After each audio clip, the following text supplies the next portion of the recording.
이제부터 한국인들의 식당 출입을 전면 금지하겠다. 한국은 스페인을 망가뜨리는 주범이자 최악의 수준을 가진 민족이다. 여기 한국인들 때문에 자신의 식당이 망했다며 울분을 토하는 스페인인이 있습니다. 그런데 그는 딸의 간청에 억지로 도착하게 된 한국에서 그 즉시 이럴 수는 없다며 경악을 하고 마는데요. 그렇다면 그가 대체 한국에서 어떤 장면을 목격했던 것일까요? 안녕하세요. 저는 스페인 출신의 노라라고 합니다. 제겐 정말 특별한 가족이 한 명 있는데요. 그건 바로 결벽증에 걸리신 아빠입니다. 저는 아빠의 삶을 가장 가까운 곳에서 지켜보며 아빠처럼 산다면 정말 피곤하겠구나를 느끼면서도 결벽증이 아빠의 삶에 미친 영향을 보니 결벽증은 항상 삶에 악영향만을 끼치지는 않는다는 것을 느끼기도 했는데요. 왜냐하면 아빠는 자신의 특성을 살려 식당을 운영하셨는데 아빠의 병적으로 깔끔하게 운영되는 식당은 선풍적인 인기를 끌게 되었거든요. 그러나 이러한 아빠의 유명 식당은 현재 전례 없는 위기에 처한 상태입니다. 아빠의 식당은 스페인에서의 인기를 넘어 전 세계에서 온 관광객들에게도 이름 날리는 식당이 되었는데 아이러니하게도 이렇듯 엄청난 국제적인 인기를 끌게 되면서부터 아빠의 식당은 점점 내리막길을 걷게 되었거든요. 그리고 아빠는 이 모든 원인을 한국인들 때문이라고 주장하는 다소 황당한 이유를 대더라고요. 아빠가 이렇듯 모든 상황을 한국인들의 탓으로 돌리고 한국을 죽도록 싫어하게 된 이유는 간단했습니다.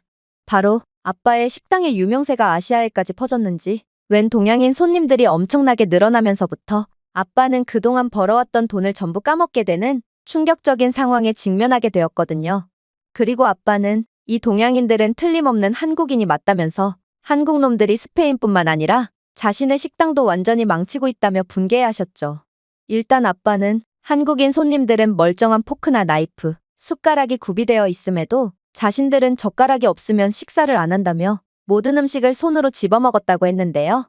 그러면서 자신들의 손에 묻은 각종 양념과 음식물 찌꺼기들을 자꾸만 테이블 식탁보에 묻혀댔기에 이로 인한 오염은 다른 손님들에게 불쾌감을 유발하여 식당 이미지를 손상시켰다고 했습니다. 물론 한국인들은 꼭 10명 이상의 단체로 몰려와서는 대형 테이블에 자리를 차지한 뒤 음식은 2개만 시키면서 서비스를 엄청나게 요구했다고 했는데요. 이들은 자신들은 한국인이고 한국인들은 전 세계에서 환영받는 민족이므로 자신들에게 잘 보인다면 가게 홍보를 해주겠다는 거만한 내용이 담긴 번역앱을 건네면서 인원수대로 음료수를 요구하기도 했다고 하더군요. 음식은 인원수대로 주문하지 않으면서 서비스 음료는 인원수대로 달라니 이건 도저히 이해가 안 되는 수준의 뻔뻔함이었는데요.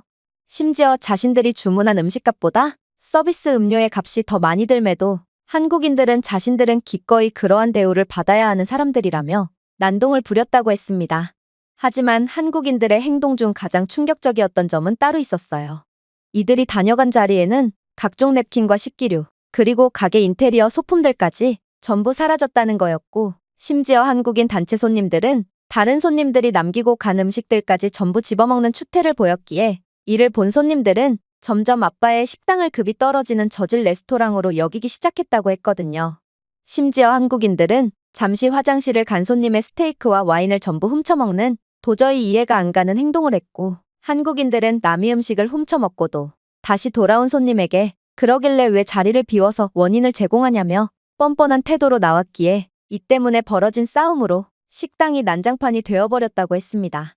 결국 아빠는 소란으로 인해 당일 영업을 완전히 접고 가게 주인으로서의 손해배상까지 해야 했다고 했죠. 그러나 아빠가 한국인들에 대해 완전히 학을 떼어버리게 되는 계기는 따로 있었습니다. 그건 바로 화장실 때문이었는데요. 사실 스페인에서는 모든 공중 화장실을 유료로 이용해야 하고 심지어 몇몇 식당에서는 식당을 이용한다고 해도 별도의 화장실 요금을 받는 경우가 있습니다. 그런데 아빠는 지역에 봉사를 한다는 명목으로 식당을 이용하는 손님들은 물론이고 식당을 이용하지 않는 사람들까지도 무료로 화장실을 사용하게 해주었는데요.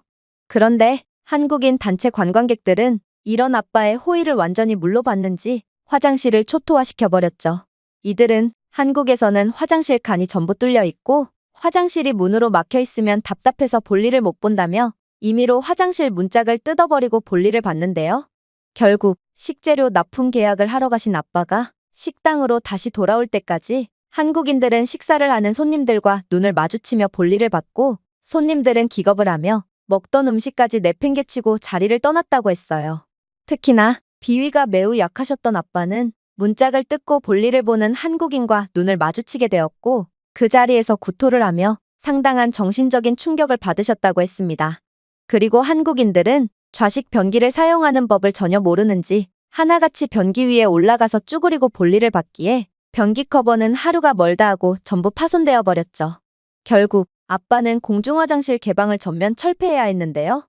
그런데 한국인들은 공짜를 그 누구보다 좋아하는지 아빠 식당의 무료 화장실은 입소문을 타고 한국에 널리 퍼져 있던 상태였고 한국인들은 자신들은 무료로 화장실을 이용하기 위해 구태여 먼 길을 찾아왔는데 왜 화장실을 이용하지 못하게 하냐며 엄청난 항의를 해댔다고 했습니다. 심지어 이러한 양심이라는 게 아예 없는 한국인들은 거센 항의와 몸싸움까지 시도했고 결국 아빠는 발을 헛디뎌 심하게 넘어지기까지 했는데요. 결국 아빠는 발목 골절이라는 심각한 부상까지 입으셨고 이에 정신적인 충격까지 더해져 그만 식당을 잠시 영업 중지한 채 푹 쉬어야 했죠. 결국 애초에 깔끔함으로 많은 사람들의 신뢰를 받았던 아빠의 식당은 한국인들 때문에 이미지와 신뢰도가 완전히 추락하여 손님들이 뚝 끊기게 되었습니다. 그런데 저는 이러한 아빠의 말을 들을수록 도저히 이건 말이 안 된다고 생각했어요. 한국인들은 절대로 그런 민폐짓을 일삼는 민족이 아니었거든요. 저는 대학교에서 많은 한국인 친구들을 사귀었는데 한국인들은 세계에서 가장 깔끔한 사람들이라고 해도 과언이 아닐 정도로 항상 완벽하게 깨끗한 모습을 보였는데요. 과장을 조금 보태자면 한국인들은 세수를 안 하거나 머리를 안 감을 경우 아예 약속조차 나가지 않는 사람들이었을 정도로 한국인들은 청결에 있어서는 완벽 그 자체의 모습을 보여주곤 했어요. 물론 한국인들의 매너와 시민의식 수준 또한 타의 추종을 불허했죠. 한국인 친구들은 늘 먼저 베풀었으며 이들에게 공짜란 절대로 존재하지 않는지 남에게 호의를 받았으면 늘 2배로 갚는 게 바로 한국인들이었거든요. 반면에 학교 내에는 중국인 학생들도 꽤나 많았는데 이들은 아빠의 식당에서 의문의 한국인들이 저지른 행동과 비슷한 행동들을 일삼았으며 늘 한국인인 척을 하며 상당한 이익을 챙기곤 했습니다. 현재 스페인 내에서 한국에 대한 이미지는 상당히 좋은 상태고 한국 드라마를 통해 높아진 한국의 이미지와 한국인 관광객들이 늘 수준 높고 교양 있는 행동들만을 보여주자 이로 인해 한국에 대한 호감을 쌓게 된 사람들은 한국인 손님들만 보면 서비스 음료를 제공한다거나 여러 혜택들을 베풀어 주었거든요. 그런데 중국인들은 한국인인 척을 하며 그러한 혜택을 가로채고 있었고 오히려 한국인들은 그러한 무료 혜택을 통받으려고 하지 않았기에 스페인 사람들의 호의는 전부 엄한 사람들에게 가고 있던 것입니다. 하지만 아빠는 중국인들이 왜 한국인인 척을 하겠냐며 제 말을 통 들으려고 하지 않았고 한국에 대한 부정적인 편견만을 계속 유지하셨는데요. 만약 아빠가 문제의 실체를 직면하지 않는다면 아빠는 식당이 겪고 있는 근본적인 문제 자체를 해결하지 못할 것이 분명했기에 저는 결국 한 가지 묘책을 내게 되었습니다. 그건 바로 아빠와 직접 한국에 가서 아빠 스스로 아빠가 본 사람들은 전부 중국인들이라는 것을 깨닫게 하는 거였죠. 물론 저 또한 한국이라는 국가에 대해 상당한 관심을 가지고 있던 터라 아빠의 식당 문제 핑계로 한국 여행을 할 수 있게 된다면 제게도 상당한 이점으로 작용할 게 분명해 보였습니다. 다행히 아빠는 어차피 장사도 안 되는 김에 지금 아니면 언제 또 기회가 오겠냐며 제 제안을 흔쾌히 받아들이셨는데요. 그렇게 저희는 다소 뜬금없이 한국으로 출발하게 되었습니다. 사실 아빠는 한국으로 가는 비행 내내 한국은 분명 지저분하고 더러운 국가일 것이 뻔하다며 결벽증이 있고 비위도 약한 자신이 그러한 지저분한 국가를 잘 견뎌낼 수 있을지 모르겠다며 겁에 질려하셨는데요. 그러나 아빠의 이러한 걱정은 한국의 인천공항에 도착하자마자 완전히 사라지게 되었죠. 일단 인천공항에는 상당히 많은 에스컬레이터와 무빙워크가 존재했는데요.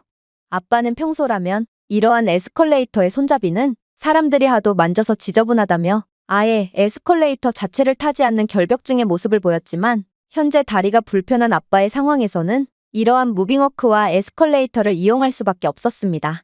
그런데 한국은 스페인과는 완전히 다른 수준을 보여주고 있었죠. 왜냐하면 한국의 무빙워크 및 에스컬레이터는 지속적으로 소독하는 자동 에스컬레이터 핸드레일 클리너가 존재했고 심지어 AI 기반 매핑 시스템이 장착된 자율 로봇은 바닥, 좌석 공간, 심지어 벽까지 청소하고 소독하고 있었거든요. 즉, 한국은 완벽하게 청결한 모습을 보여주고 있었기에 청결을 목숨보다 중요하게 생각하는 아빠 입장에서 한국은 완전히 천국 같은 국가였던 것입니다. 사실 아빠는 이러한 한국의 모습에 정말 까무러칠 정도로 놀라기도 했는데요. 한국은 최첨단 기술을 사용하면서까지 청결에 매우 진심인 모습을 보여줬고, 이건 한국이 상당히 수준 높은 국가라는 것을 여실히 보여주는 부분이었거든요. 생각을 해보세요. 보통 웬만한 선진국의 국가라도 시민들에게 편의를 주는 기술력에 투자를 하지, 청결에까지 신경 쓸 정도로 여유가 있는 국가는 그리 많지 않습니다. 그런데 한국은 청결을 위한 인프라에도 기술력을 투자할 최고의 선진국이었고, 이런 선진국에서 사는 사람들이 아빠의 식당에서 처참한 수준을 보여주며 행패를 부렸다는 사실은 도저히 말이 안 되었거든요. 물론 인천공항의 공기 상태도 매우 놀라웠어요. 사실 저는 아빠처럼 예민한 사람이 아니기에 공기에 대한 부분은 전혀 느끼지 못했는데요. 그런데 아빠는 보통 실내 공간은 공기순환이 안 되어 매우 답답한데, 인천공항에서만큼은 그러한 답답함을 일체 느끼지 못하겠다며 도대체 이곳 공항의 비밀이 뭐냐며 흥분해서 날뛰기 시작하더라고요. 결국 아빠는 이건 절대로 참지 못하겠다며 애꿎은 공항 직원을 붙잡고 질문을 쏟아내기 시작했고, 한국인 직원은 그런 아빠에게 경악을 금치 못할 대답을 해오기 시작했습니다. 손님은 꽤 감이 좋으시군요. 인천공항의 실내 공간 곳곳에는 실시간 오염 수준에 따라 조정되는 AI 제어 공기청정기가 존재하거든요. 아무래도 공항에는 피치 못한 사정으로 장시간 공항에 머무르는 이용객들이 많기에 쾌적한 공기가 반드시 필요하기 때문입니다.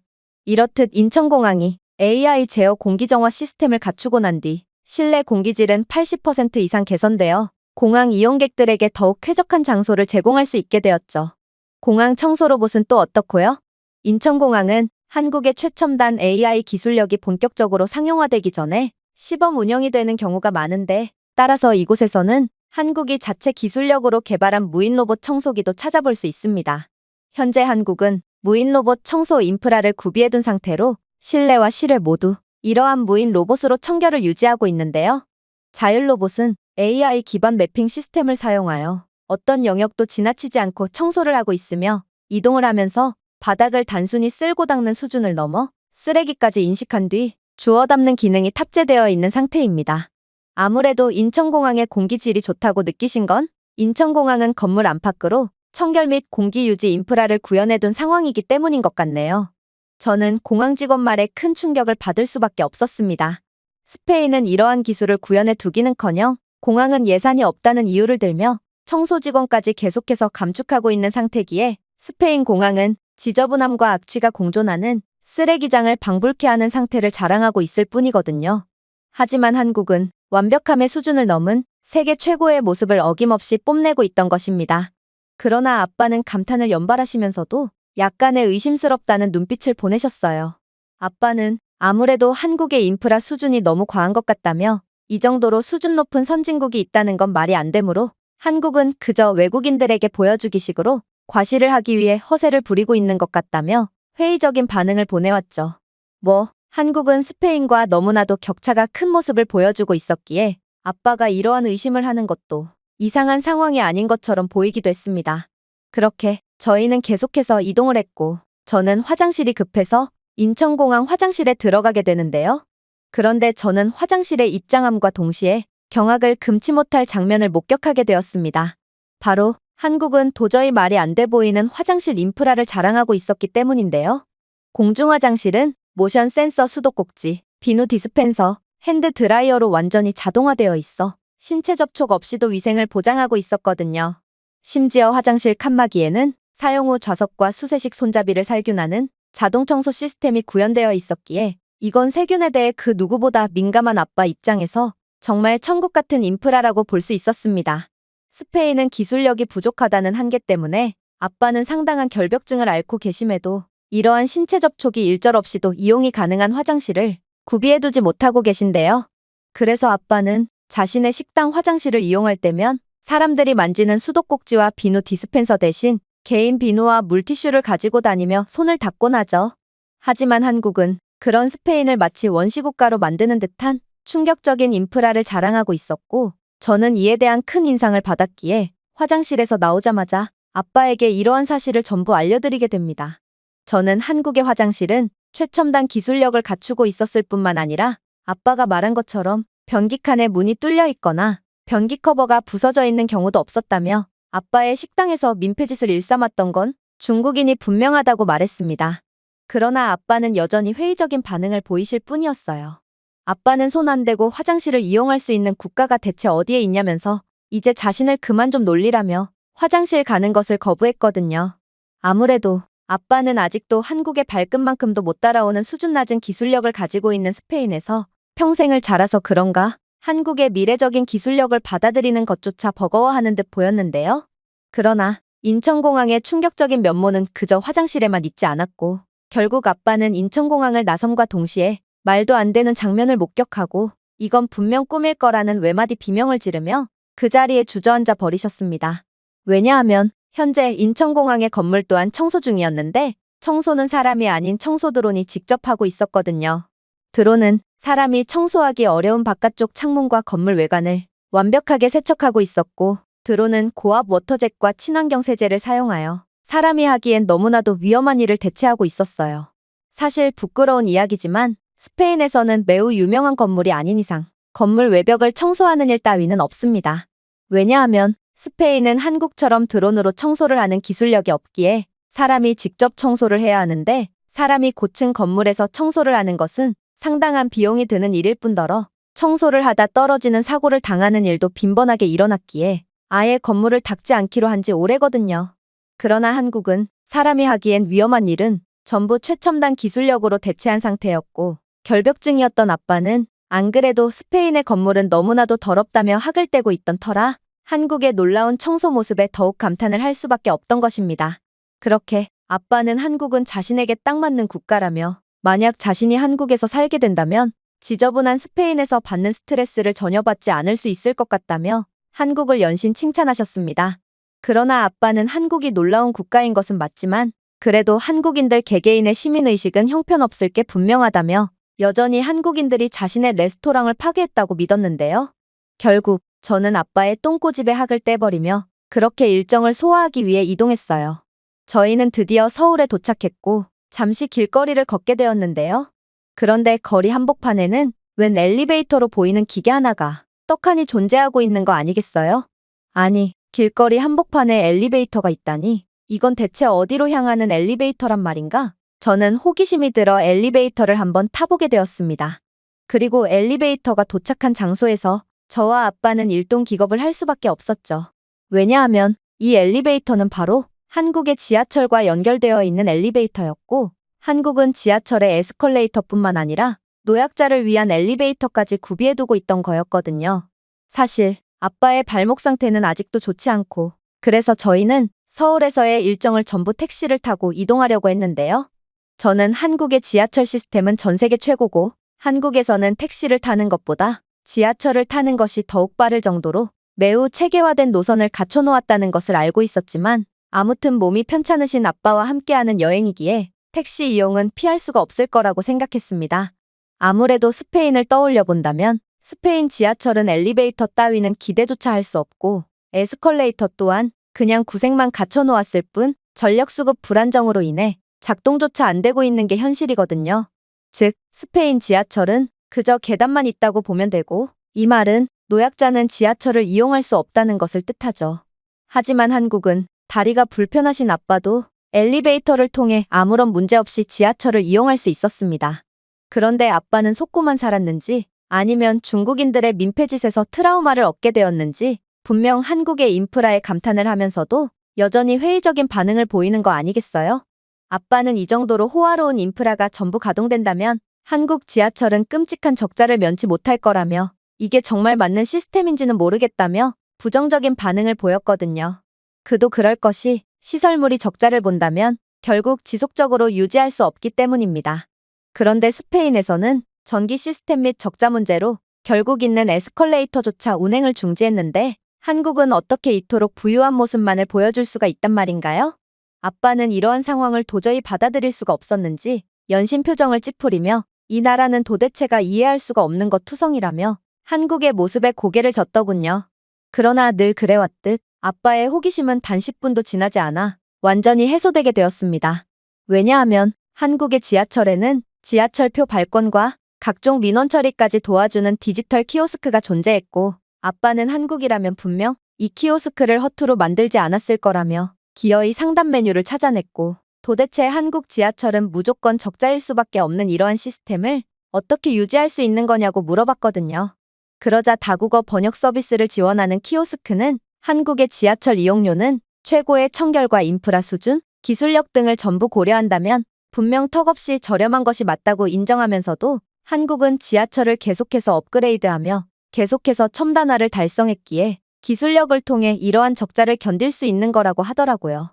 알고 보니 한국은 현대로템 등의 글로벌 기업들이 떡하니 버티고 있는 기술 강국으로 열차 기술력 또한 세계 최고 수준이었고, 이러한 최첨단 기술력을 바탕으로 열차 이동을 전기로 변환하는 에너지 수학 시스템을 지하철 선로와 통합했기에 생성된 에너지로 지하철 인프라를 가동하고 있던 거였습니다. 이러한 에너지는 조명, 에스컬레이터 및 인근 인프라에 전력을 공급하는 데 사용되고 있었고, 단일 노선은 운영 비용의 60%를 전력으로 공급할 수 있는 충분한 전력을 생산하여 한국의 지속 가능성 목표에 크게 기여하고 있던 거였죠. 스페인은 있는 인프라도 유지하지 못하고 있는 처참한 모습을 보여주고 있었지만 한국은 최신 기술을 계속해서 개발하며 5년 이내로 운영 비용을 전부 자체 생산 전력으로 대체하겠다는 멋진 포부까지 갖고 있었는데요.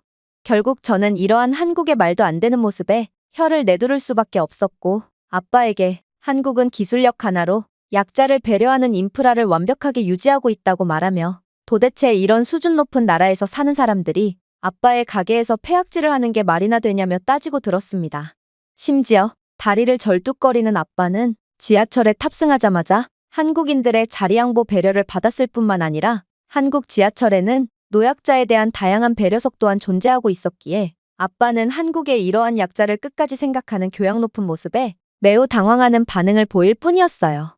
스페인에서는 생전 처음 보는 남에게 자리를 양보해주는 문화 따위는 존재하지 않고 배려석 따위도 찾아볼 수 없거든요. 결국 아빠는 한국인들은 스페인 사람들보다 훨씬 수준이 높은 것 같다며 아무래도 자신이 그동안 중국인들에게 속아 한국인들에 대한 오해를 했을 수도 있겠다고 말해왔는데요. 그렇게 저는 한국에서 오해도 완전히 풀고 이제부턴 즐거운 한국 여행을 즐길 수 있겠구나 싶어 설레는 감정이 들었습니다. 하지만 이러한 설렘이 경악으로 바뀌기까지는 그렇게 오래 걸리지 않았죠. 왜냐하면 한국에서 잔뜩 들뜬 아빠가 한국인들이 양보를 해준 덕분에 발목이 전부 나은 것 같다며 무리하게 계단을 내려가다가 그대로 골절되었던 발목을 다시 접질려서 그 자리에서 쓰러져 버리셨거든요. 아빠는 너무나도 고통스러우셨는지 외마디 비명조차 내지 못한 채 그저 꺽꺽거리며 숨도 제대로 못 쉬셨는데요. 저는 매우 당황한 나머지 그렇게 쓰러져 고통에 몸부림치는 아빠를 멍하니 보고만 있었고 온몸이 굳어 제대로 움직일 수도 없었습니다. 그런데 그때 근처를 지나가던 한국인들이 놀라운 모습을 보여주기 시작했어요. 한국인 행인들은 쓰러진 아빠를 보자마자 망설임 없이 달려왔고 이내 헌신적인 도움을 베풀어주기 시작했거든요. 한 젊은 남성은 아빠를 안심시키며 아빠가 다친 발목을 최대한 움직이지 않도록 도와주었고, 근처에 있던 학생은 즉시 긴급 지원 버튼을 눌러 영무원에게 상황을 알리는 듯 했는데요. 그리고 나머지 한국인들도 아빠가 쓰러지면서 사방팔방으로 떨어뜨린 짐들을 주워주며 그야말로 마치 서로 짝이라도 한 듯 놀라운 팀워크를 보여주었습니다.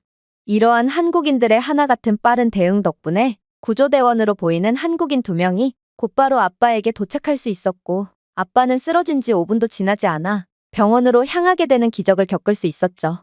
그런데 그렇게 한숨 돌리나 싶던 그때 이해할 수 없는 일들이 벌어지기 시작했습니다. 분명 아빠를 도와주는 것처럼 부축하던 그들은 병원으로 향하는 것이 아닌 지하철 내부를 뱅뱅 도는 이상한 행동을 하기 시작했거든요. 이건 정말 의심스러운 상황이었습니다.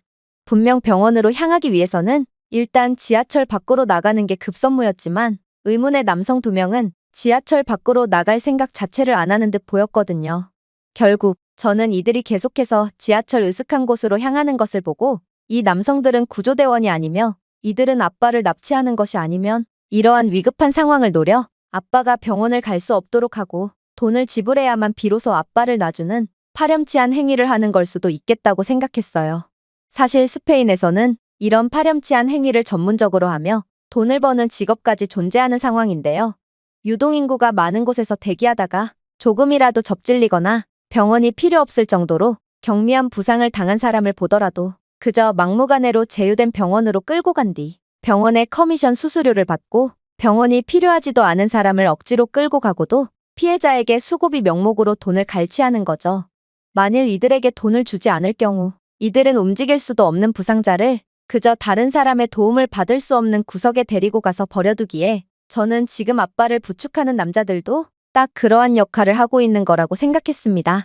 저는 분명 한국은 시민의식과 인프라 모두 세계 최정상급인 선진국이라고 생각하던 차였는데 한국도 이러한 수준 낮은 직업들이 존재하는 상황이라니 그 즉시 엄청난 실망감을 느낄 수밖에 없었는데요. 그래서 아빠를 부축하는 남성들을 향해 맹렬히 눈을 부라리면서 아빠의 발목 상태가 더욱 악화되기 전에 이들에게 돈을 지불하며 아빠를 풀어달라고 소리치려고 했어요. 그런데 그렇게 이들의 면상에 돈을 던지며 꺼지라고 소리를 지르기 직전 이 남성들은 벼랑간 어딘가에서 움직임을 멈추었는데요. 그리고 이 남성들이 움직임을 멈춘 곳을 확인한 저는 그야말로 경악을 하며 머리를 감싸줄 수밖에 없었습니다. 왜냐하면 이곳은 병원이었고 한국은 지하철 내부에조차 병원이 존재하는 말도 안 되는 병원 인프라를 가진 국가였기 때문이죠.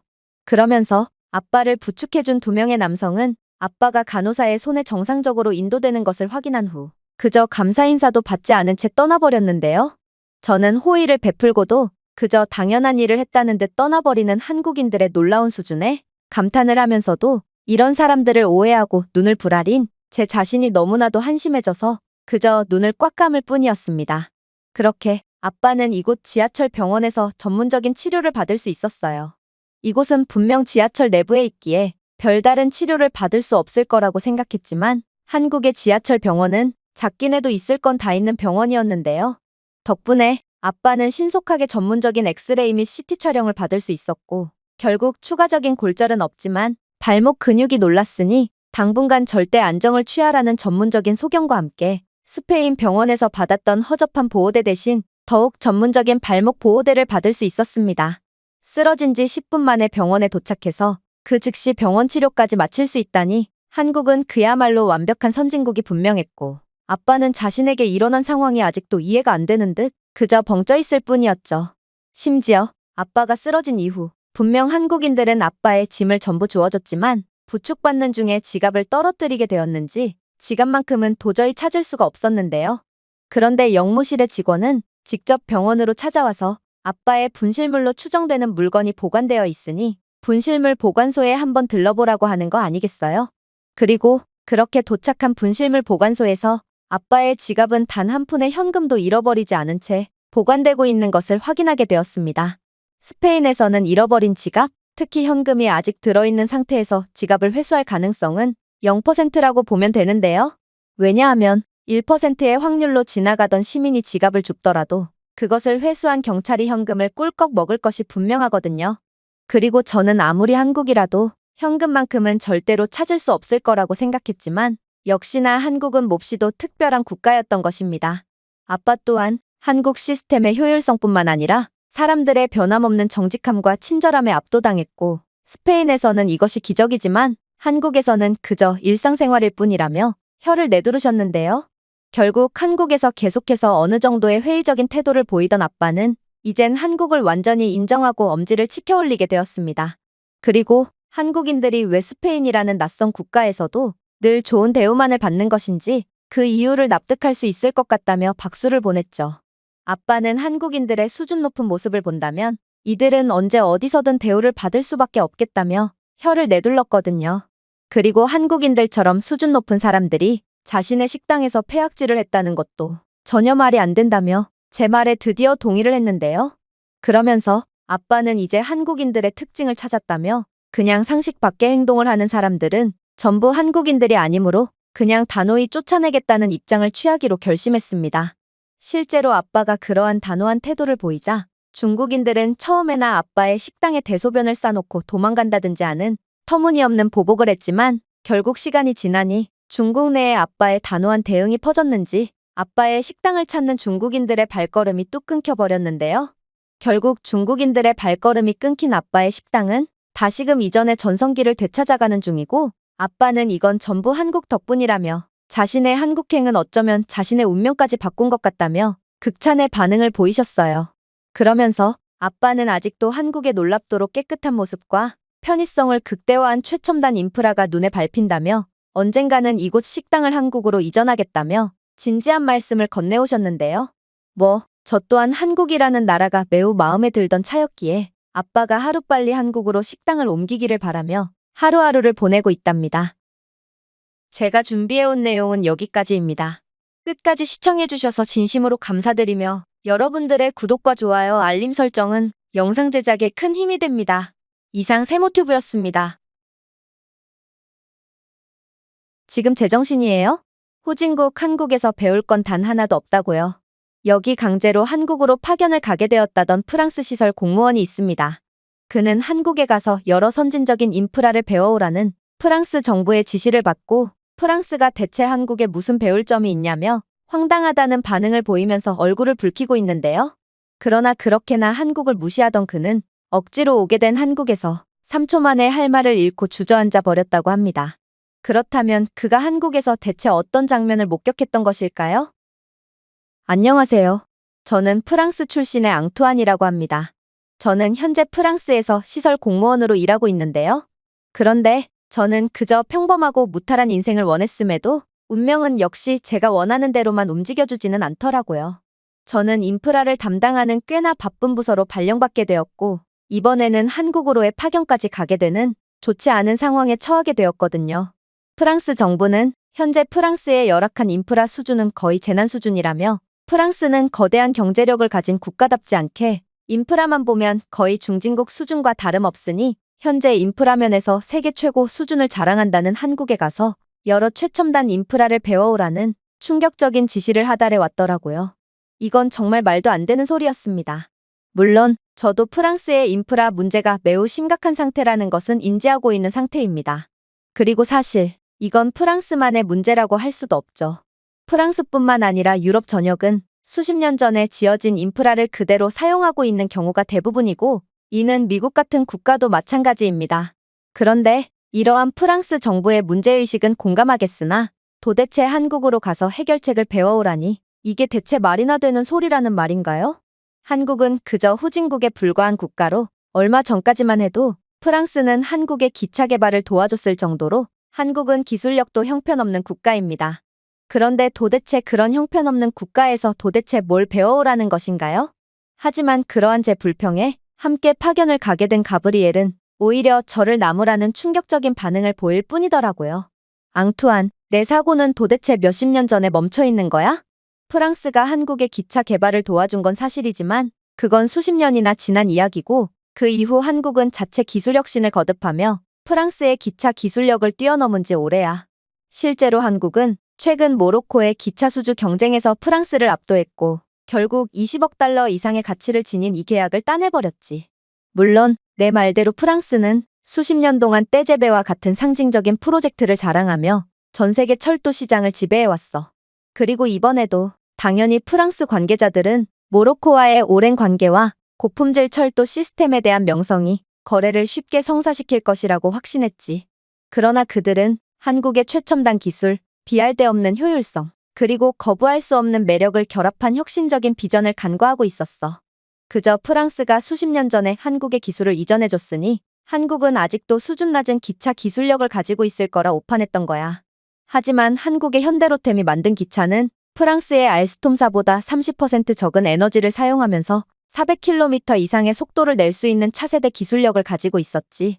심지어 한국이 자체 기술력으로 개발한 기차는 실시간으로 경로를 최적화하여 지연을 70% 줄여주는 AI 통합 제어 기능을 갖추고 있기까지 했어. 특히나 한국의 열차는 수소전기 하이브리드 엔진을 최초로 사용하여 무공해 배출을 기록하기도 했는데 이는 모로코의 녹색 모로코 계획의 일환으로 모로코의 지속 가능성 목표와 완벽하게 일치했지. 하지만 현대가 들고 나왔던 무엇보다도 천재적인 전략이 뭔 줄 알아? 바로 한국은 각 나라의 상황에 맞는 완벽한 현지화를 구현했고 당연히 이번 모로코의 수주권에서도 모로코 입장에서는 도저히 거부할 수 없는 제안을 건네왔거든. 모로코의 아프리카 특유의 뜨거운 햇빛을 생각해봐. 이건 분명 장점으로 작용할 수가 없을 것처럼 보였지만 현대는 이를 이용해 기차 지붕에 태양광 패널을 통합하는 아무도 감히 생각해내지 못한 전략을 들고 나왔어. 이는 보조 전력을 생성하여 조명 및 에어컨과 같은 보조 시스템을 작동시키기에 충분한 에너지를 제공했고, 그만큼 모로코는 친환경 기술을 사용한다는 긍정적인 국가 이미지와 또 기차 유지비 감소라는 크나큰 이익을 얻을 수 있었지. 한국이 들고 나온 천재적인 전략은 이뿐만이 아니었어. 한국은 현지 지역 개발에 대한 헌신적인 자세를 취하는 대표적인 국가로 이번에 현대로템 또한 모로코 현지에서 열차의 40%를 건설하여 10,000개 이상의 일자리를 창출하고 열차의 부차적인 기술을 모로코 엔지니어들에게 이전하겠다고 약속했거든. 이러한 완벽한 제안서를 들고 나온 한국과는 달리 프랑스는 아직도 시대착오적인 생각을 하고 있을 뿐이었지. 마치 우리의 낙후되고 열악한 인프라처럼 말이야. 프랑스의 알스톰은 모든 생산을 기존 유럽 공장에 의존하겠다는 발표를 했고, 모로코 현지화에 대한 대응 방안도 전혀 생각해내지 않았거든. 그저 프랑스는 전통적인 기차 강국이므로 믿고 계약하라는 거만한 태도를 취할 뿐이었지. 앙투안, 너라면 어떤 국가를 선택하겠어? 훨씬 더 우수한 성능과 저렴한 가격, 그리고 완벽한 현지화와 첨단화를 보여준 한국을 고르겠어? 아니면 모든 면에서 뒤지지만 그저 전통적인 기차 강국이라는 타이틀만 있는 프랑스를 선택하겠어? 당연히 모로코는 조금의 고민도 없이 한국과 손을 맞잡았어. 프랑스의 자신감에도 불구하고 한국은 압도적인 표차로 모로코로부터 기술 수주 계약을 따냈고, 모로코 대표단은 결정 요인으로 한국의 기술 우위, 지속 가능성, 현지 개발에 대한 헌신을 꼽았을 만큼 이건 그야말로 압도적인 한국의 승리라고 볼 수 있었지. 분명 프랑스는 한국의 기차 개발에 어느 정도 영향을 미친 게 사실이지만 그동안 프랑스는 기존의 기술력을 믿고 수십 년 동안 그저 방심하며 안주하는 최악의 선택을 했고, 그러한 오만의 결과는 이젠 우리의 기술력을 수입하던 한국의 기술력 수준을 따라잡히고 만 거야. 아무튼 그래서 이러한 기술 수주의 결과는 어땠냐고? 결국 한국이 만든 열차의 프로토타입이 모로코에 도착해 시범 운행을 하게 되었는데, 이는 완벽하게 운행되어 카사블랑카 마라케시 노선을 기존 프랑스산 열차의 절반 수준인 1시간여 만에 완주했어. 세련되고 조용한 한국의 열차가 레이저처럼 정밀하게 역에 도착하자 모로코 관계자들은 자신들이 옳은 결정을 했다는 환호감과 경외감에 휩싸여 포효했지. 이에 대해 모로코 대통령은 프랑스인들은 우리에게 과거를 주었습니다. 그러나 한국인들은 우리에게 미래를 주었습니다. 라고 말하며 한국을 극찬함과 동시에 자신들을 식민 지배했던 경험이 있는 프랑스를 우회적으로 비판했는데, 이것만 봐도 앙투안 너의 한국에 대한 비난은 전혀 근거가 없고 구시대적이라고 할 수 있지. 인정하긴 싫겠지만 우리는 이제 한국을 배워야 할 때가 온 거야. 그리고 나 또한 개인적으로는 전통적인 선진국인 프랑스가 이제는 한국을 본받아야 한다는 현실을 인정하고 싶지 않지만, 우리는 프랑스의 미래를 위해 프랑스를 대표해서 한국으로 파견을 가는 것이므로 책임감과 객관성을 가지고 한국의 선진 문물을 받아들여야 해. 가브리엘의 말에 저는 큰 충격에 휩싸일 수밖에 없었습니다. 한국이 프랑스의 기술력까지 능가했다니 이건 정말 인정하고 싶지도 않고 예상치도 못했던 상황이었거든요. 결국 저는 그러한 상황을 도저히 받아들일 수가 없었고 이 악물고 귀를 막고 눈을 감기로 했습니다.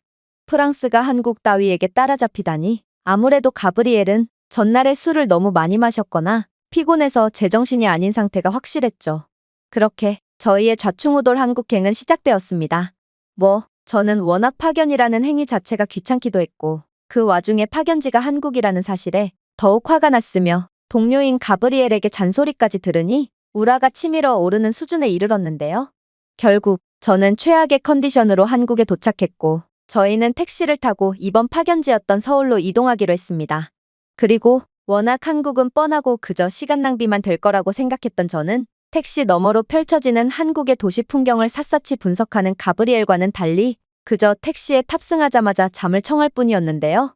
그런데 그렇게 얼마의 시간이 흘렀을까? 저는 택시에서 깨어나자마자 뭔가 이상한 점을 깨닫게 되었습니다. 바로 저는 한국의 모든 것을 믿지 못하는 상태였기에 깨어나자마자 인천공항에서 서울까지의 경로와 현재 저희가 이동하고 있는 경로를 대조해보게 되었는데 택시는 분명 제 스마트폰 내비게이션이 추천해주는 최적화 경로대로 움직이지 않고 있는 거 아니겠어요? 저는 한국인 택시 기사가 저희가 외국인이라는 이유로 사기를 치는 거라고 확신했고 그럼 그렇지 않은 생각으로 가브리엘에게 한국 욕을 실컷 해버렸습니다. 가브리엘, 한국이 프랑스보다 우수한 국가라는 헛소리를 일삼더니 이게 대체 무슨 상황이야? 지금 택시가 이동하는 경로를 좀 봐. 한국은 그저 사기나 일삼는 후진국이었다고. 이들은 우리가 외국인이라고 일부러 더 먼 경로로 이동하는 게 확실해. 하지만 분명 당황하는 반응을 보일 거라고 생각했던 가브리엘은 너무나도 침착했어요. 그저 저를 마치 원시인 보듯 흘겨보더니 이내 예상치도 못한 답변을 해올 뿐이었죠. 앙투안, 너는 프랑스 정부를 대표해서 한국으로 파견왔다는 놈이 도대체 사전조사도 안 하고 한국으로 왔다는 말이야? 우리가 왜 굳이 택시를 타고 이동하는지에 대해서는 생각해봤어? 한국은 현재 세계에서 가장 우수한 AI 기술력을 자랑하고 있고 이러한 AI 기술은 택시에까지 상용화된 상태기에 한국인들은 이러한 실생활에서도 최첨단 기술의 수혜를 받고 있어. 택시의 내비게이션을 좀 봐. 한국이 자체 기술력을 통해 개발했다는 차량 내장 내비게이션은 실시간 교통 데이터와 연결되어 가장 빠른 경로를 추천할 뿐만 아니라 고급 AI 알고리즘은 실시간 교통 트래픽을 모니터링하고 경로를 조정하여 지연을 최소화하고 있지. 현재 최단 경로 구간에 사고가 난 상태고 이로 인해 도로가 혼잡해진 상황인데 한국의 내비게이션은 이러한 사실을 진작에 인지하고 더 빠른 대체 경로로 변경하는 실시간 정보를 제공해 준 거야. 이 밖에도 천재지변이나 출퇴근 혼잡 시간대의 경우에도 한국의 내비게이션은 도로의 혼잡 상태를 빠르게 파악한 후 운전자가 최대한 빨리 목적지에 도착하게끔 최적화된 안내를 해주고 있지. 한국의 이러한 최적화 경로 알림 시스템은 교통을 최적화해주는 효과가 있고 운전자들의 이동 시간을 30%까지 절약해주고 있다고 해. 다른 나라들은 천문학적인 세금을 들여 도로 확장을 하거나 도로 위에서 아까운 시간을 그냥 보낼 때 한국은 기술력 하나로 그러한 문제를 전부 극복해버린 거지. 앙투안, 이래도 너는 한국을 후진국이라고 생각할 거야? 이건 정말 충격적인 상황이었습니다. 교통체증을 이런 식으로 극복하다니 한국의 방식은 정말 들어본 적도 없고 예상치도 못했는데요. 물론 저는 이쯤 되자 한국이 꽤나 대단한 국가일 수도 있겠다는 생각을 하게 되었지만 그래도 이러한 사실을 인정하는 건 너무도 자존심이 상했고 뭔가 아직도 이러한 기술을 구현해내지 못한 프랑스가 후진국이 되어버린 것 같은 느낌에 끝까지 반항을 하며 한국을 얕잡아 볼 뿐이었어요. 그건 그렇고 한국인들은 대체 운전을 왜 저렇게 하는 거야? 우리의 옆 차량만 해도 과속을 하는 것처럼 보이고 또 음주운전을 하는 것처럼 비틀대며 운전하는 차량들도 천지야. 이들의 운전 모습을 보니 한국인들의 시민의식만큼은 분명 형편없는 것 같고 역시나 프랑스가 이런 나라에서 뭔가를 배워와야 한다는 건 말이 안 된다고 할 수 있어. 솔직히 한국인 운전자들은 누가 봐도 정속 주행을 하고 있긴 했습니다. 그러나 아이러니하게도 저는 한국을 욕할 때마다 오히려 한국의 선진적인 점을 인지하게 되었고 결국 이에 대한 열등감으로 인해 한국의 모든 점에 트집을 잡으며 시비를 건 거였죠. 그런데 가브리엘은 이번에도 저를 벌레 보듯 쳐다보더니 이내 충격적인 사실을 말해오기 시작하더라고요. 앙투안, 이제 제발 그만 좀 해. 한국에서는 내가 말한 그런 짓을 하고 싶어도 못하거든. 이곳 고속도로 위에 돌아다니는 드론을 좀 봐. 한국은 이미 드론 기반 순찰을 이용한 비상 시스템을 구현해 놓은 상태고 사고가 발생하거나 도로교통법을 위반한 운전자가 발견되는 즉시 모든 것을 지켜보고 있던 드론이 적발해버리거나 응급 차량을 자동으로 호출하거든. 프랑스에서는 드론 같은 무인 시스템은 믿을 수가 없다는 시대착오적인 생각을 하며 모든 단속을 사람이 직접 하고 있고 이는 엄청난 비효율을 초래하고 있지만 한국은 첨단화에 대한 노력을 게을리하지 않았기에 이미 이러한 실생활 인프라에서부터 프랑스를 진작에 초월해버린 거야. 물론 한국 도로에는 과속단속 카메라도 세계에서 가장 촘촘히 설치되어 있기에 내가 말한 그런 짓을 했다간 벌금을 내느라 파산을 하게 될 게 분명해. 아니, 또 한국의 우수한 점이라니 저는 이제 한국의 칭찬 따위는 도저히 듣기 싫어서 한국 비하를 그만 멈추기로 했어요. 그렇게 저희는 점점 서울로 진입하게 되었죠. 그런데 이번에는 가브리엘이 제게 먼저 말을 걸어오는 거 아니겠어요? 저거 봐. 저건 한국이 자체 기술력으로 개발한 다리야. 내가 아무리 사전조사도 안 하고 볼펜만 달랑 들고 한국에 왔다지만 저게 무슨 다리인지는 알고 있겠지? 저건 아무리 봐도 평범한 다리일 뿐이었고 저는 드디어 자신감이 올라와 한국을 깎아내리며 무너진 프랑스의 자존심을 되살리기로 다짐했습니다. 알게 뭐야. 저건 그냥 평범한 다리일 뿐이고 아무래도 기술 후진국인 한국이 지은 다리다 보니 매우 불안정하고 곧 무너질 것처럼 위태롭게 보이기만 하는걸? 한국에 얼마나 자랑할 게 없으면 너는 저런 걸 자랑이랍시고 언급하는 거야? 하지만 가브리엘은 이번에도 충격적인 대답을 해오기 시작했습니다. 내게 한국의 뛰어난 교량 건설 기술력에 대해 설명해주고 싶지만 지금의 잘못된 편견에 사로잡힌 내겐 어떠한 말을 해도 통하지 않을 게 분명하니 내 입만 아플 거야. 잘 들어. 나는 한국의 교량 그 자체를 말한 게 아니야. 저 다리뿐만 아니라 한국의 도로, 다리, 철도 노선 등에는 구조적 무결성에 대한 데이터를 지속적으로 수집하는 센서가 내장되어 있고 AI는 이 데이터를 분석하여 유지보수를 예측하고 중단 및 사고를 방지하고 있다는 것을 말해주고 싶었어. 한국은 이러한 예측 AI 덕분에 교량 유지보수 비용을 30% 절감할 수 있었고 직원들은 더 이상 위험천만한 점검 과정을 거치지 않아도 되게 되었지. 프랑스에서는 저러한 교량을 점검하기 위해 지금도 막대한 비용을 쏟고 있고 위험한 작업 환경 때문에 수많은 작업자들이 희생되고 있어. 즉, 우리는 고작 택시를 타고 이동하는 순간에서도 한국에 대한 많은 배울 점들을 인식할 수 있다는 거야.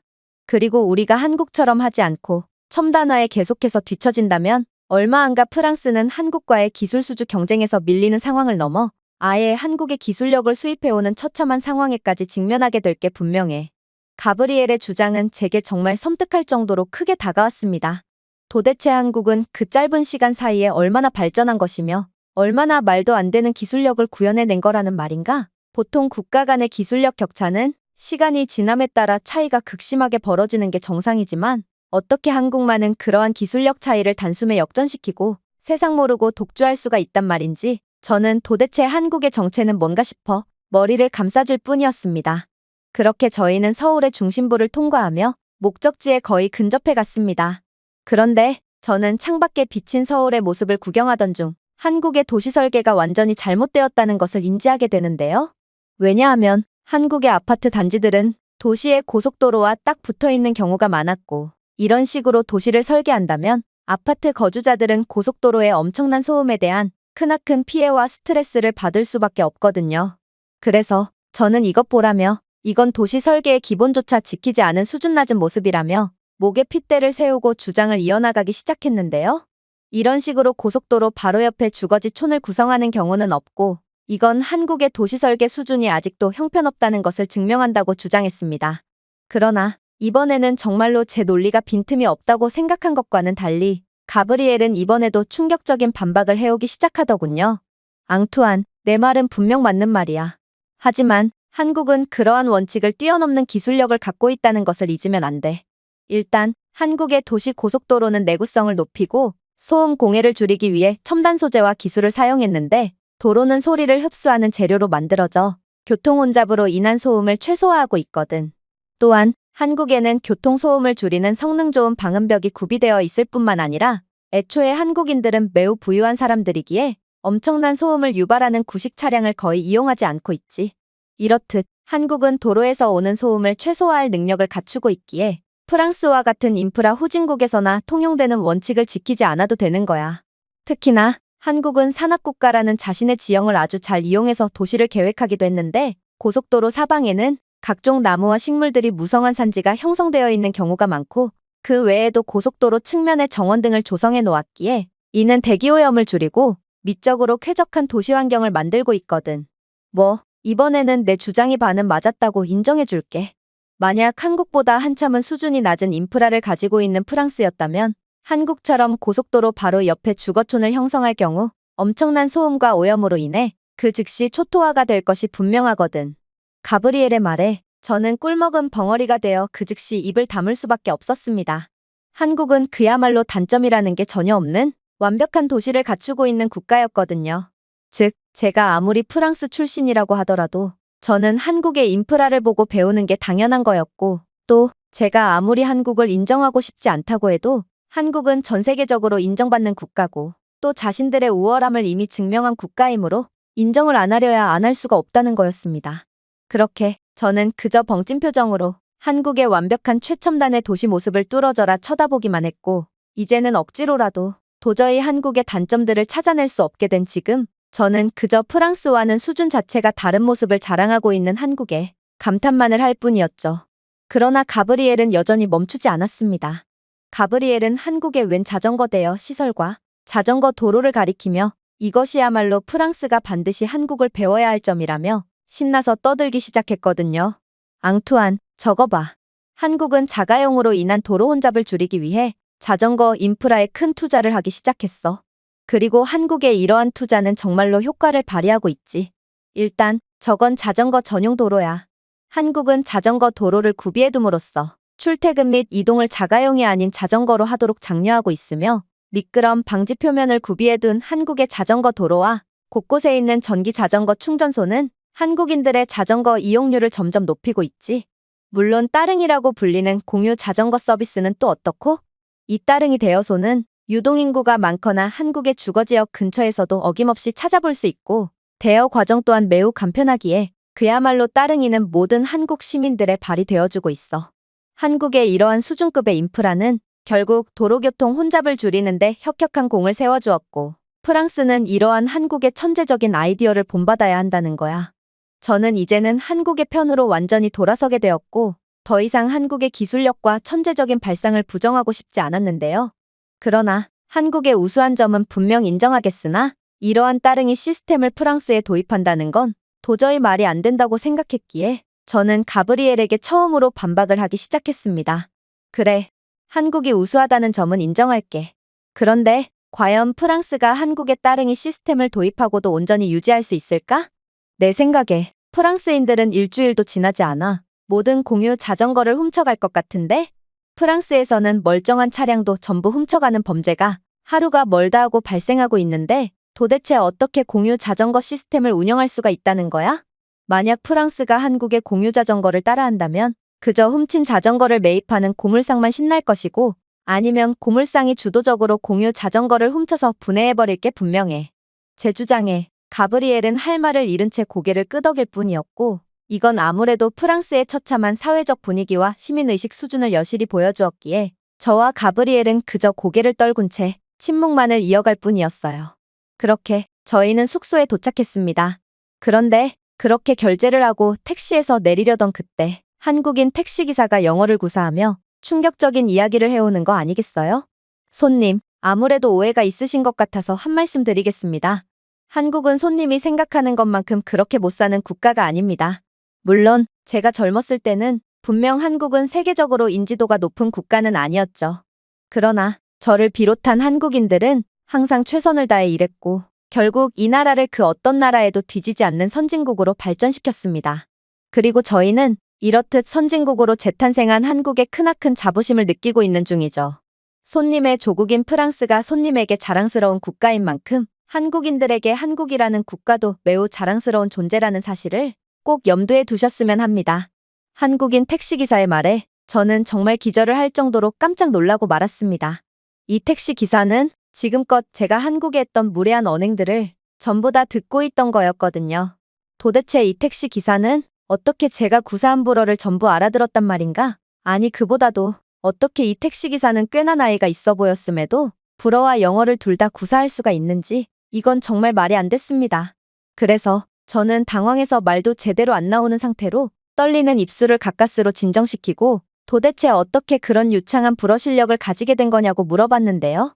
그러자 한국인 택시 기사는 까무러칠 정도로 놀라운 말을 해오기 시작하더군요. 불어요? 저는 불어를 못합니다. 다만 영어는 어느 정도 할 줄 알죠. 애초에 손님이 인천공항에 외국인 전용 택시 서비스를 예약하셨잖아요. 하지만 저는 불어는 못하지만 손님이 하는 불어를 알아들을 수는 있답니다. 왜냐하면 저는 외국인 전용 택시를 몰면서 외국인 고객들을 전담하고 있고 영어권 국가가 아닌 다른 국가 출신의 외국인 손님들도 종종 만나기에 언어 자동 변환 이어폰을 끼고 근무 중에 있거든요. 그러니 저는 다른 외국인 손님들의 말을 알아듣고 대답은 영어로 해드리는 거죠. 그랬습니다. 알고 보니 한국인 택시기사는 한국이 자체 기술력으로 개발했다는 AI 이어폰을 끼고 있었고 이어폰은 제 불어를 자동으로 한국어로 변환해 주었기에 택시기사는 제 무례하고도 수준 낮은 말들을 전부 알아들을 수 있던 거였는데요. 그야말로 이번에도 한국이 너무나도 선진국인 탓에 저는 또다시 엄청난 쪽팔림을 겪어야 했던 것입니다.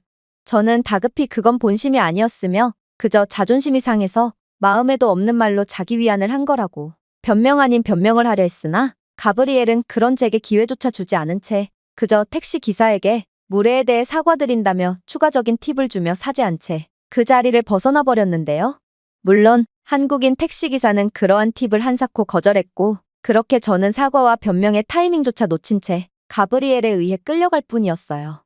그렇게 숙소에 짐을 놓고 식사를 하니 시간은 어느새 어둑한 밤이 되었고, 저는 아무래도 제대로 된 일정은 내일부터 시작해야겠다고 생각하게 되었는데요. 그런데 가브리엘은 파견은 이제부터 시작이니 나갈 채비를 하라며 독촉을 해오는 거 아니겠어요? 저는 이러한 가브리엘의 태도에 그가 드디어 미쳐버렸구나 싶어 고개를 가로저을 뿐이었습니다. 도대체 이러한 한밤중에 무슨 생각으로 밖으로 외출을 할 생각을 한단 말인가요? 프랑스는 말할 것도 없지만 유럽 거의 모든 국가들에서 한밤중에 외출을 하는 것은 그야말로 끔찍한 범죄의 한복판으로 기꺼이 들어가는 것과 같은 행동이고, 아무리 저희가 건장한 남성이더라도 절대로 해서는 안 되는 금기 행동입니다. 그런데 그렇게나 신중하고 침착한 가브리엘이 대체 무슨 생각으로 이러한 무모한 행동을 하려는 것인지 저는 가브리엘을 그저 벙찐 채 쳐다보기만 할 뿐이었습니다. 하지만 이제는 그저 자포자기한 채 나가게 된 한국의 밤거리에서 저는 그저 경악을 하며 머리를 감싸쥐게 되었어요. 한국의 밤거리는 프랑스와는 완전히 궤를 달리하고 있었거든요. 일단 한국인들은 딱 봐도 위험해 보이는 밤골목에서도 아무런 위험도 느끼지 못하는지 그저 이어폰을 낀 채로 이동하고 있었을 뿐만 아니라, 분명 프랑스에서는 건장한 성인 남성들조차 밤거리를 이동하지 못하지만 한국에서는 초등학생쯤 되어 보이는 어린아이들조차도 너무나도 당연하게 거리를 활보하고 있었는데요. 심지어 편의점을 이용하려는 웬 학생은 자신의 자전거를 그대로 매장 밖에 두고 잠금 장치조차 하지 않은 채 그대로 들어가고 있었고, 실제로 한국의 거리 곳곳에는 지금은 밤이었음에도 수많은 자전거들이 대놓고 길거리에 나와 있더라고요. 이건 한국인들은 낮이나 밤이나 그 어떠한 범죄도 저지르지 않는다는 뜻이었기에 저는 그저 한국의 이러한 예상치도 못한 모습에 기가 찰 따름이었는데요. 그런데 이렇듯 멍청한 표정을 짓고 있는 저를 본 가브리엘은 제게 또다시 충격적인 이야기를 해오기 시작하더라고요. 앙투안, 왜 이렇게 놀라는 거야? 너 설마 한국이 위험한 국가라고 생각한 거야? 한국은 세계에서 가장 안전한 국가 중 하나고 어두운 밤 시간에도 무척이나 안전한 국가라는 것은 너무나도 잘 알려져 있는 사실 아니야? 너 정말 사전조사를 하나도 하지 않고 왔구나. 프랑스를 그렇게나 사랑한다더니 프랑스를 더 좋은 쪽으로 발전시키기 위해 온 파견에서 이렇게나 무책임한 태도를 보여도 되는 거야?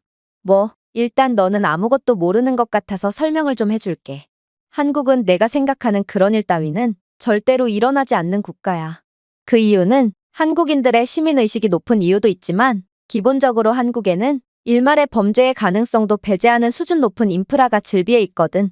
일단 모든 거리 모퉁이, 공원, 공공장소는 AI 기반 감시 카메라로 모니터링되며, 이 카메라는 비정상적인 행동을 감지하고 실시간으로 경찰에 경고 알림을 주고 있거든. 이 카메라는 실종자를 추적하거나 잠재적인 위협을 즉시 식별할 수 있는 얼굴인식 기술을 갖추고 있기에 만약 한국에서 허튼 짓을 하다간 그대로 쇠고랑을 차는 수밖에 없지. 한국에는 이렇듯 모든 것이 명백한 증거로 확보되어 있으므로 프랑스 경찰처럼 그러길래 왜 범죄를 당할 일말의 가능성이라도 제공했냐며 오히려 피해자 탓을 하는 경우는 절대로 없다는 말이야. 저는 가브리엘의 말을 듣고 이젠 놀라기도 지쳐 한숨을 쉴 뿐이었습니다. 제가 지금껏 이런 나라를 무시하고 있었다니 오히려 프랑스는 한국보다 나은 점이 단 하나도 없는데도 말이죠. 그러나 한국은 계속해서 놀라운 모습을 보여주더라고요. 한국인들은 밤에도 안전이 보장된 채로 산책을 하거나 자전거를 타는 등 취미 활동을 즐기고 있었기 때문인데요. 프랑스에서 밤공원은 우범지대의 상징이자 약물과 관련된 위험한 사람들이 점령하는 공포의 대상이지만, 한국인들은 그러한 공원을 밤낮 할 것 없이 온전히 이용하고 있었고, 심지어 공원 내 자전거 도로는 태양광 충전 발광 페인트나 내장된 LED 스트립 등을 사용하여 밤에 자전거를 타는 사람들을 안전하게 안내해주기까지 하고 있더군요.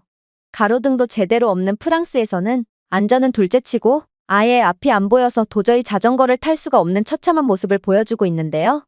그러나 한국의 모든 곳은 이러한 밤길 속에서도 안전하게 빛나고 있었고, 또 골목 같은 비교적 어두운 곳에서도 완벽하게 안전이 보장된 모습을 자랑하고 있다니, 저는 이제야 제가 왜 많고 많은 국가들 중에 한국이라는 국가에 파견 오게 되었는지를 정확하게 이해하게 되었습니다. 하지만 저는 한국에 대한 놀라움도 놀라움이지만, 아무리 제가 최고의 선진국인 한국으로 파견 왔다고 해도 결국 프랑스가 한국을 따라할 수 있는 건 아무것도 없음을 확신했는데요. 왜냐하면 한국은 분명 뛰어난 국가였지만 이건 오직 한국만이 할 수 있고 또 한국만이 보여줄 수 있는 모습이었거든요. 밤길만 봐도 그렇습니다. 한국의 AI 기반 CCTV와 골목 곳곳에 있는 경찰 긴급 호출 시스템 등 한국은 언제 어디서나 철저한 모습을 보여주고 있긴 했지만 프랑스가 이런 한국의 인프라를 따라한다고 한들 바뀌는 일은 절대 없을 것 같았거든요. 프랑스인들은 이러한 치안 인프라가 생긴다고 해도 망설임 없이 범죄를 저지를 것이 너무도 뻔하기 때문이죠. 그야말로 한국인들은 타고난 높은 시민의식과 피와 땀으로 일궈낸 기술력과 인프라가 모두 맞아떨어지는 국가였기에 이러한 세계에서 가장 완벽한 모습을 보여줄 수 있던 것입니다. 결국 저는 한국의 높은 수준을 완전히 인정함과 동시에 프랑스는 절대로 한국처럼 될 수 없다는 확신에 가까운 감정을 느끼며 그저 고개를 숙여야 했는데요. 가브리엘 또한 들떠서 한국의 놀라운 인프라를 설명할 때는 언제고 시간이 갈수록 점점 말이 없어지는 것을 보니 아무래도 가브리엘도 한국과 프랑스의 수준 차이는 이젠 따라갈 수 없을 정도로 벌어졌다는 것을 인지하고 현타를 느낀 모양이었고 그저 저희는 마치 관광객쯤이 되어 한국의 이모저모를 보며 감탄만 주구장창할 뿐이었어요. 제가 준비해온 내용은 여기까지입니다. 끝까지 시청해주셔서 진심으로 감사드리며 여러분들의 구독과 좋아요, 알림 설정은 영상 제작에 큰 힘이 됩니다. 이상 세모튜브였습니다.